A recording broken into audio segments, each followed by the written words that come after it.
Hello टेस्टले नमस्ते good afternoon ladies and gentleman. So आज फेरि एउटा सानो भिडियो लिएर उपस्थित भएको छु।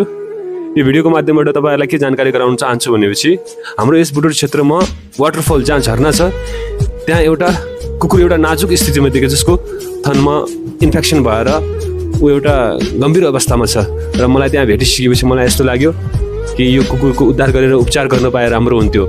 अनि त्योपछि आएर मैले आफ्नै क्षेत्रमा जहाँ जानवरहरूको दबाई बेच्छ त्यो भाइहरूलाई सोधेँ। त्यो भाइहरूलाई मैले फोटो पनि देखाएँ अनि त्यो भाइहरूले मलाई के सल्लाह दियो भनेपछि दाइ यो यहाँ हुँदैन, यसको लागि अपरेसन जरुरत हुन्छ।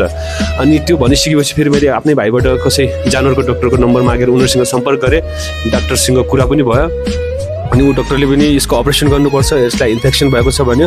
अनि मैले त्यो भनिसकेपछि यसको खर्च कति लाग्छ त भनिसकेपछि उनीहरूले 4500 देखि 5000सम्म लाग्छ भाइ भन्यो। अनि डक्टरसँग कुरा गरिसकेपछि डक्टरले पनि यता एउटा भिडियो पठाए जो एउटा लावारिस कुकुरको अपरेसन गरिरहेको थियो र मलाई लाग्यो कि हामीले पनि यो कुकुरलाई उद्धार गर्न पाए पनि यस्तै उपचार हुन्थ्यो उसको पनि।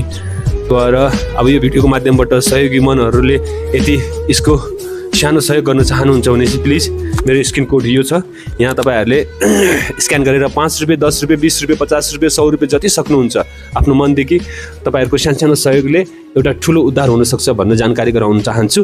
र यति भन्दै फेरि आफ्नो भिडियो यही बन्द गर्न चाहन्छु। तबसम्म आफ्नो ख्याल राख्नुहोला, फेरि अर्को भिडियोमा भेटौँला। नमस्ते, बाई बाई, सी यू।